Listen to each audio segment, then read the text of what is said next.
Sebagai guru, tentu saja banyak hal yang menjadi pertanyaan kita semua, apalagi berkaitan dengan hasil belajar siswa. Nah, sekarang nih tema yang lagi hits, yaitu AKM dan PISA, adalah soal HOTS. Apakah siswa mampu menyelesaikan soal HOTS? Tentu saja mampu. Bagaimana caranya? Siswa harus sering dilatih dan berlatih.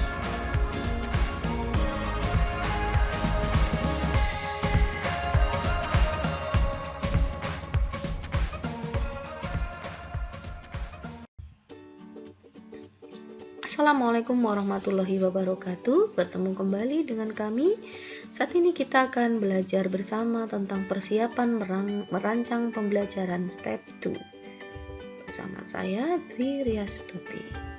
Kali ini kita akan belajar bersama menyusun indikator pencapaian kompetensi atau IPK dan tujuan pembelajaran.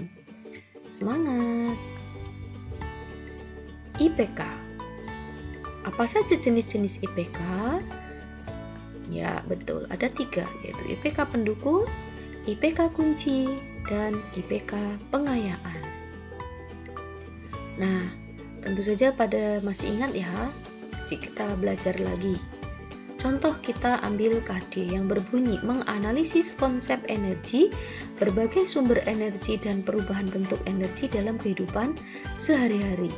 Kita sandingkan dengan revisi taksonomi Bloom, yaitu kita cari KKO-nya terlebih dahulu atau kata kerja operasional. Di sini adalah menganalisis. Kita lihat ke kanan, menganalisis itu di posisi yang C keberapa? Betul sekali, menganalisis ada di C4. Oke, berarti ini adalah IPK kunci, sedangkan C1, C2, C3 merupakan IPK pendukung. Sedangkan yang C5, C6 ini merupakan IPK pengayaan. Nah, fungsi dari masing-masing IPK, kalau IPK pendukung bisa dilakukan atau dimasukkan sebagai prasyarat. Kalau IPK kunci digunakan untuk penilaian atau evaluasi pembelajaran. Sedangkan untuk IPK pengayaan diberikan kepada peserta didik yang telah mencapai KKM atau mencapai ketuntasan belajar saat itu. Sehingga pada saat menyusun instrumen evaluasi atau ulangan harian, PTS ataupun PAS, Bapak Ibu guru harus menghindari dari tahapan kognitif, proses kognitifnya. Seandainya dia pada posisi C4, maka soal tidak diizinkan atau tidak boleh melebihi dari C4. Atau bahkan Bapak Ibu guru malah memberikan yang C1, C2. Itu juga kurang tepat karena bukan sesuai dengan KD-nya. Seperti itu ya Bapak Ibu guru. Nah, coba kita latih lagi. Ada kata-kata mengidentifikasi sistem organisasi kehidupan mulai dari tingkat sel sampai organisme ke komposisi utama penyusun sel. Oke, kita cari KKO-nya yaitu mengidentifikasi. Kita lihat ke kanan, kata-kata mengidentifikasi masuk di C berapa? Oke, bagus sekali, yaitu ternyata dia C1. Nah, di sini terkadang walaupun Bapak Ibu guru itu mempelajari bersama-sama dengan siswa tentang sel, dia ternyata masih di posisi C1. Sehingga ini adalah IPK kunci di mana nanti Bapak Ibu guru kalau memberikan evaluasi jangan sampai dia menggunakan IPK pengayaan. Seperti itu ya Bapak Ibu guru, sehingga terkadang kenapa anak-anak itu tidak bisa menjawab soal-soal yang kita berikan, ternyata Bapak Ibu guru saja baru mengajarkan di level C1, tetapi soal-soal yang diberikan oleh siswa ternyata sudah melebihi. Nah, ini harus hati-hati juga. Selanjutnya, kita ingat dulu tentang lots dan HOTS. Oke ya Bapak Ibu Guru. Nah, dimensi pengetahuan dan dimensi proses kognitif. Nah, Bapak Ibu Guru harusnya masih ingat bersama ya. Kapan dikatakan low order thinking skill dan high order thinking skill? Nah, kalau HOTS itu untuk dimensi proses kognitif dimulai dari C4, yaitu menganalisis, kemudian mengevaluasi dan mencipta. Sedangkan dia akan masuk LOTS jika dimensi proses kognitif itu adalah mengingat, memahami, dan menerapkan menggunakan taksonomi Bloom tadi. Sedangkan LOTS untuk dimensi pengetahuan itu masuk dari faktual, ya, faktual masuk semua. Sedangkan untuk dimensi pengetahuan HOTS dimulai dari konseptual. Jadi faktual sudah tidak masuk untuk HOTS. Masuk ke konseptual, prosedural, dan metakognitif. Ya. Selanjutnya, kita coba untuk mengidentifikasi IPK. Kita ambil tadi KD-nya berbunyi menganalisis konsep energi. Oke ya, dan seterusnya. KKO-nya atau kata kerja operasional adalah menganalisis. Di mana itu? Kalau disandingkan dengan taksonomi Bloom tadi, dia di posisi 4. Berarti ini sudah bisa digunakan untuk soal HOTS. Ya, Bapak Ibu. Jadi di sini adalah konseptual, menganalisis. Dan untuk prasyarat itu berarti C1, C2, dan C3 yang ada faktual di situ masuk di IPK pendukung, misalnya mengidentifikasi dan seterusnya sampai dengan C3. Sedangkan kalau Bapak Ibu Guru akan memberikan pengayaan kepada siswa yang sudah tuntas, maka dia harusnya di C5 atau C6. Nah, di sini adalah IPK pengayaan. Misalnya KKO-nya menggunakan kata kunci membandingkan. Nah, misalnya menggunakan KKO seperti itu. Lebih paham ya Bapak Ibu? Jadi, kita terkadang membuat soal evaluasi itu masih ada kesalahan. Harusnya dia diberi soal di C3, Bapak Ibu Guru memberikan C4. Atau sebaliknya, harusnya di C4 Bapak Ibu Guru terus saja memberikan soal-soal di C1, C2, dan C3. Nah, untuk menyusun IPK kunci aspek pengetahuan, langkah pertama, cermati KD yang akan dicapai, ya. KD yang akan dipakai. Kemudian pisah-pisahkan atau breakdown objek dan keterangan yang ada di dalam KD. Berikutnya, gunakan kata kerja operasional yang ada di dalam KD atau KKO yang setara. Dalam hal ini adalah proses kognitif dari taksonomi Bloom tadi. Di C berapa dia? Harusnya setara, ya, tidak boleh di bawah, tidak boleh di atas. IPK kunci digunakan acuan dalam menyusun evaluasi pembelajaran. Kita ambil contoh Bapak Ibu Guru.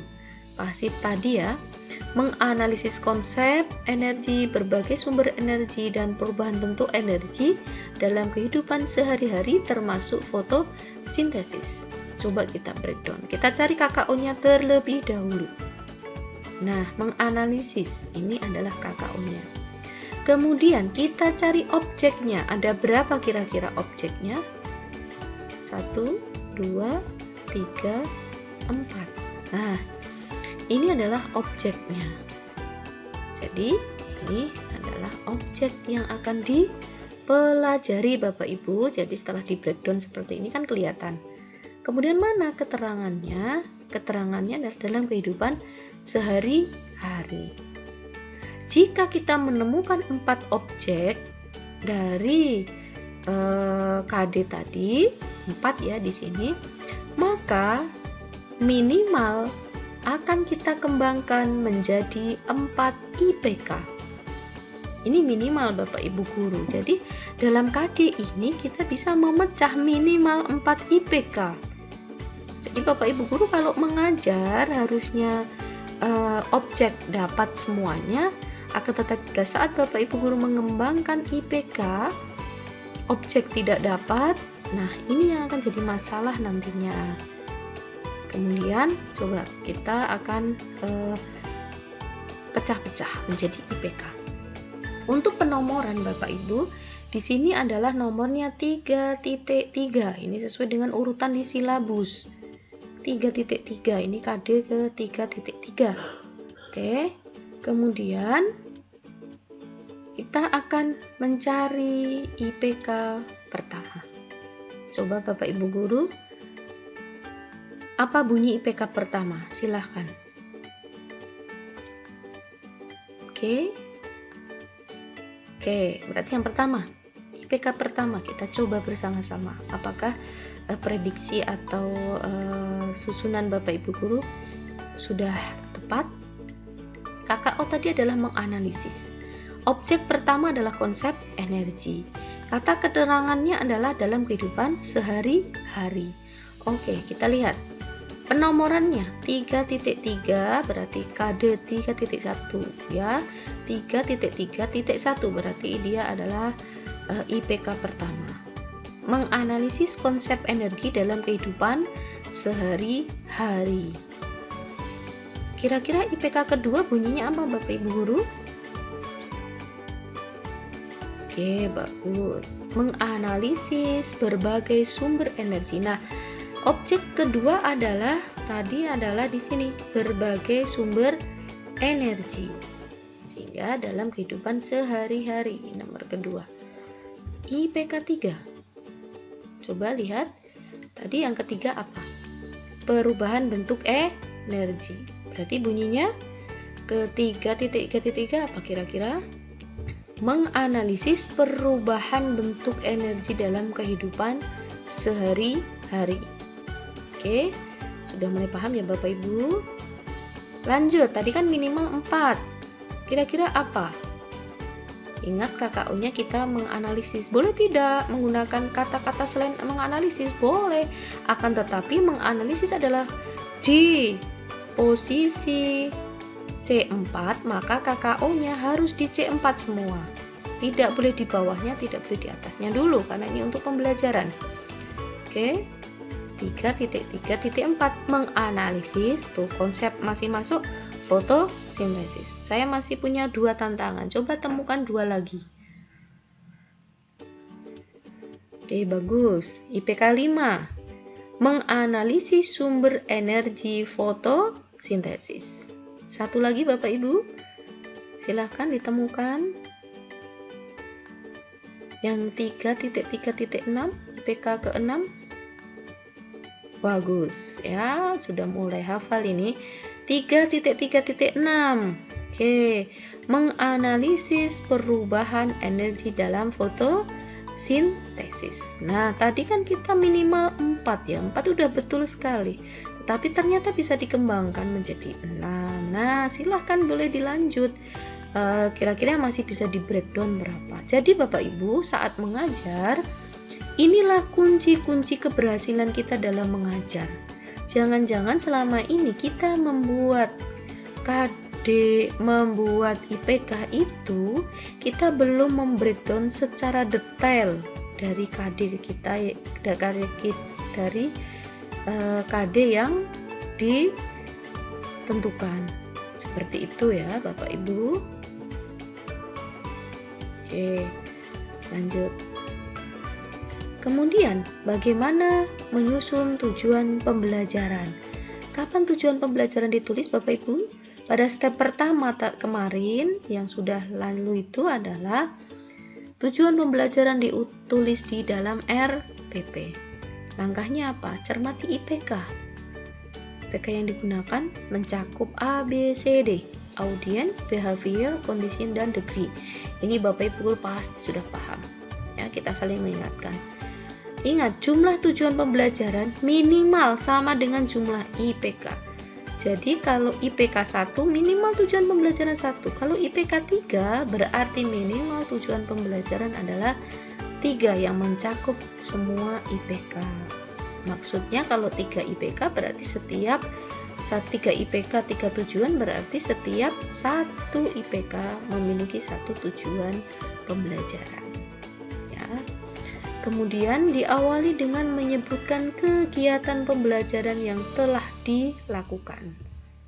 Tujuan pembelajaran menjadi acuan penyusunan instrumen evaluasi pembelajaran.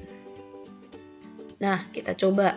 Kita tadi sudah membreakdown IPK 1 dan IPK 2 dari KD 3.3 tadi.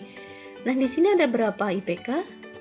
2. Berarti apa? Minimal ada 2, yaitu 1 untuk 3.3.1 dan 1 untuk 3.3.2. Nah, ini IPK-nya seperti itu. Bagaimana penomorannya? Nah, kita lihat.